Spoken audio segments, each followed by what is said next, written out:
नमस्कार. आपल्या कोकणी स्वरा किचन या यूट्यूब चॅनलमध्ये तुमचं स्वागत आहे. तर आज आहे घटस्थापना. तर सगळ्यांना नवरात्रीच्या किंवा घटस्थापनेच्या खूप खूप शुभेच्छा. तर आज घटस्थापनेनिमित्त मी मोदकाचा बेत बनवणार आहे. तर हा व्हिडिओ मला अगोदर गणपतीमध्ये बनवायचा होता, पण थोडं धावपळीमुळे नाही बनवता आला. तर आज मी मोदकाचा व्हिडिओ बनवते. तर चला साहित्य बघून रेसिपीला सुरुवात करू. तर पहिल्यांदा आपण सारण बनवून घेणार आहोत. तर सारणासाठी इथं मी एक वाटी गूळ घेतलाय. वजनीप्रमाणे बघायला गेला तर हा पाव किलो गूळ आहे. आणि ह्याच वाटीने मी एक वाटी ओलं खोबरं घेतलंय किसून. थोडेसे काजूगर घेतलेत तुकडे करून बारीक बारीक. तुम्हाला हवे असेल तर ह्याच्यामध्ये आणखी ड्रायफ्रूट वापरू शकता. थोडंसं 2 चमचे तूप घेतलंय आणि वेलची पावडर. तर आपण सारण बनवायला घेऊया. पहिल्यांदा कढई ठेवली आहे गॅसवरती. कढई गरम झाली की त्याच्यामध्ये थोडंसं तूप घालायचं पहिल्यांदा, म्हणजे गूळ खाली किंवा सारण खाली कढईला चिकटत नाही. जेवढ्या प्रमाणात आपण गूळ घेतो तेवढ्याच प्रमाणात आपल्याला खोबरं घ्यायचं आहे. त्याच्यानंतर घालायचं त्याच्यामध्ये गूळ. थोडासा गूळ आपल्याला मेल्ट करून घ्यायचा आहे, म्हणजे सारण लवकर होतं.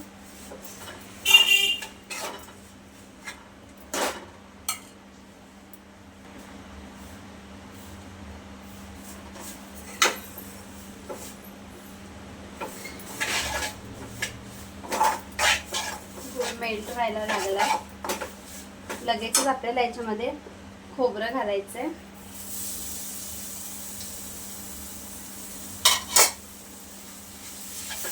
छान मिक्स करून घ्यायचं आहे गूळ आणि खोबरं.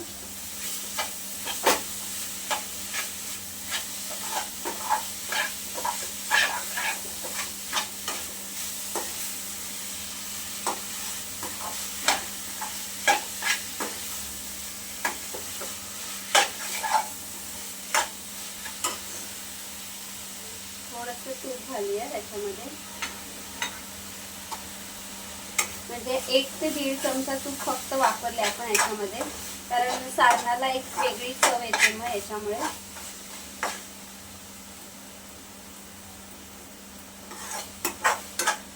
छान गूळ आणि खोबरं एकजीव झालंय, बघू शकता तुम्ही.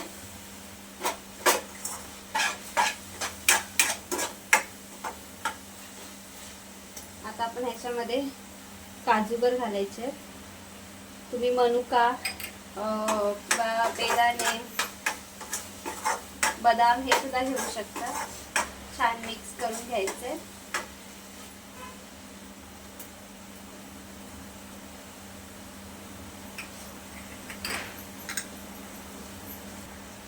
दोन मिनिटं गूळ खोबरं छान शिजवून घेतल्यानंतर आपण ह्याच्यामध्ये वेलची पावडर घालायची आहे.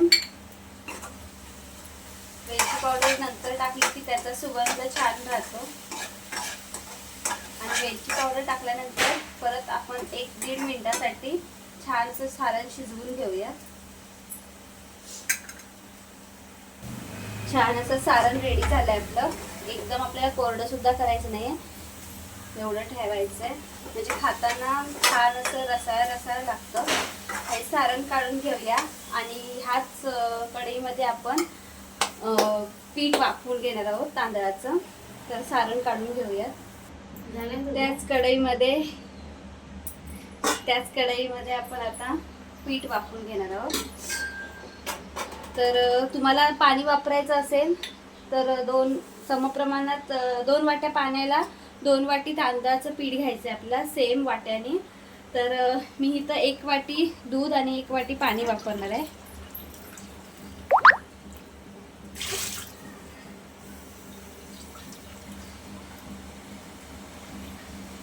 तर पहिल्यांदा 1 वाटी पाणी घालायचं आहे आणि त्याच वाटीच्या मापाने आपल्याला 1 वाटी गरम करून थंड केलेलं दूध घ्यायचं आहे. समप्रमाणात 1 वाटी पाणी 1 वाटी दूध घेतलंय. याला छान अशी उकळी काढून घ्यायची आहे आपल्याला. पाण्याला छान अशी उकळी आलेली आहे. आता आपण त्याच्यामध्ये 1-1.5 चमचा तूप घालायचं छान असं बाइंडिंगसाठी आणि थोडंसं चवीपुरतं मीठ घालायचं,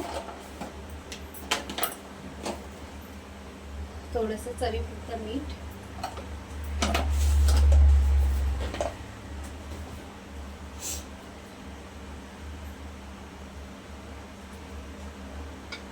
छान असं उकळलंय. आता आपण त्याच वाटीने, कारण त्या वाटी दोन्ही माझ्या सेम आहेत, त्याच वाटीने 2 वाटी पीठ घातलंय.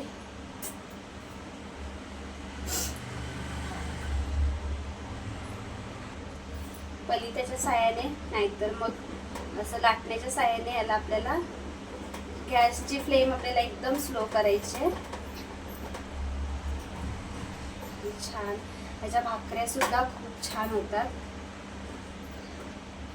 असं पीठ घेतलं की एकदम मऊ लुसलुशीत आणि जसं आपण बाहेर हॉटेलमध्ये सुद्धा वगैरे खातो तशा सुद्धा रोट्या छान मस्त होतात त्याच्यात मऊ मऊ.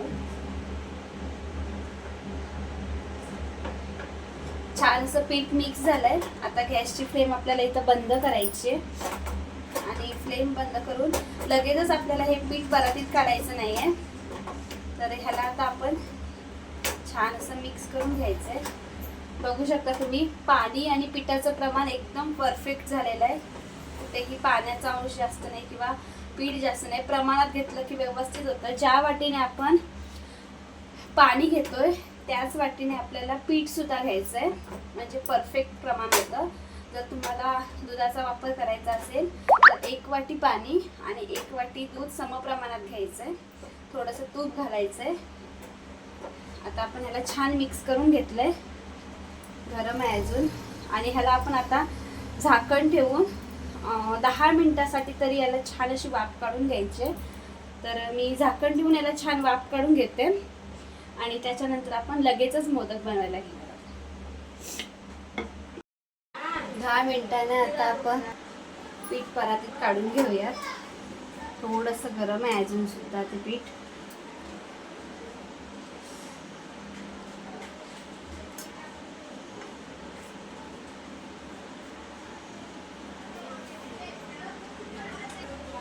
पाणी न टाकता आता आपल्याला हे छान हाताने मळून घ्यायचं आहे एकत्र करून.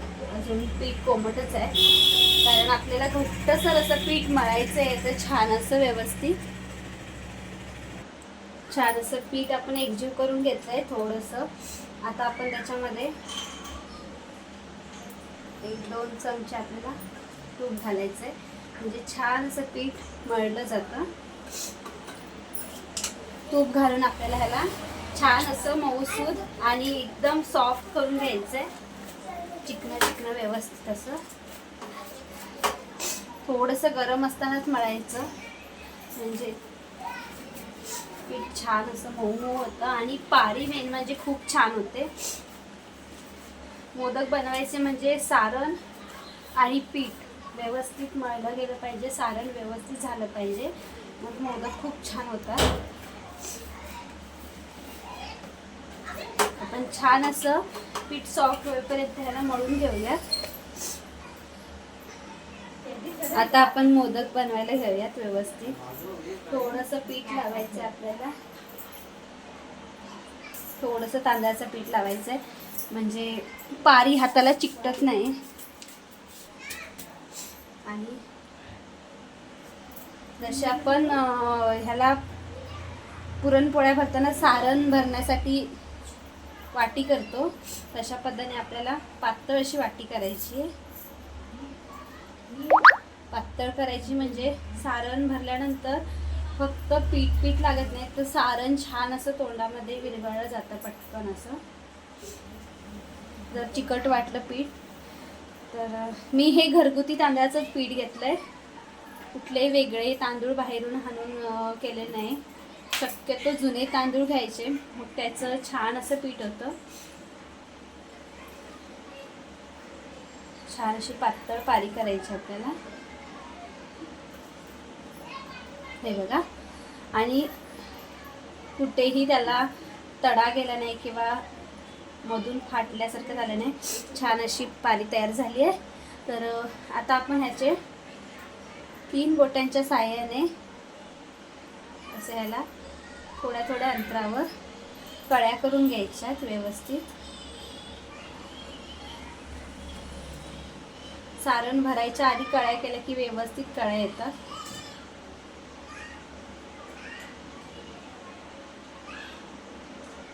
हे बघा किती छान कळ्या आल्यात. आणि आता आपण ह्याच्यामध्ये सारण भरायचे. सारण थोडं अगदी एकदम थोडं नाही भरायचंय. छान असं आपण 1-1.5 चमचा याच्यामध्ये सारण भरतो. सारण सुद्धा बघू शकता तुम्ही कडक अजिबात झालं नाही. सारण दाबत दाबत आपल्याला हे गोल फिरवत अलगद हाताने, कळ्या दबल्या जाणार नाहीत अशा अलगद हाताने आपल्याला हा मोदक बंद करत घ्यायचा आहे.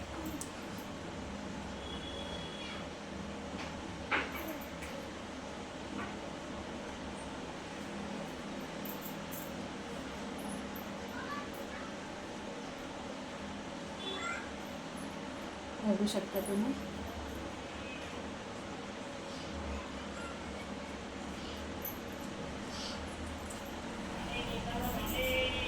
छान असं आपल्या कळ्या पडल्यात मोदकाला. अशाच पद्धतीने मी दुसरा मोदक सुद्धा करून दाखवणार आहे. छोटी गोळी घ्यायची, हातावरती छान अशी मळून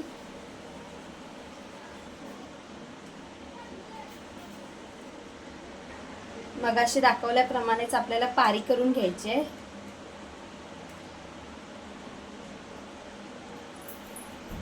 पातळ अशी.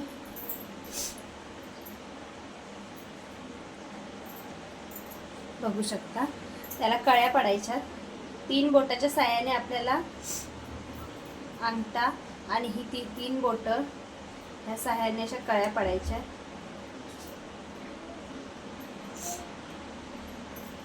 सारण भरायच्या आधी कळ्या पाडल्या की छान कळ्या राहतात. हे बघा अशी वाटी तयार झाली की त्याच्यामध्ये आपल्याला घालायचे सारण. ही पारी थोडी लहान झाली म्हणून मी 1 चमचा फक्त सारण वापरते.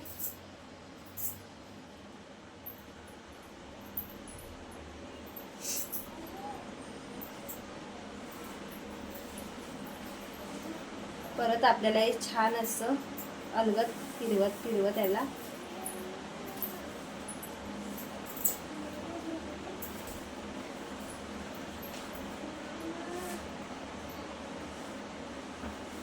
बंद करायचे.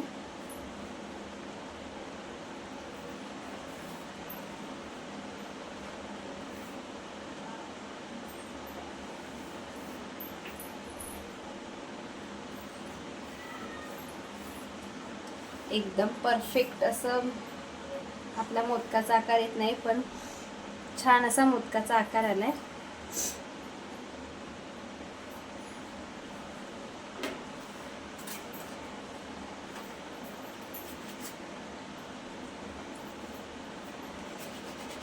छान असं मळून पीठ घेतलं की समप्रमाणात सगळे साहित्य घेतलं की छान पीठ होतं.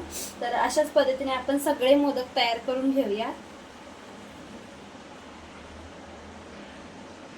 सगळे मोदक आपले रेडी झालेत करून.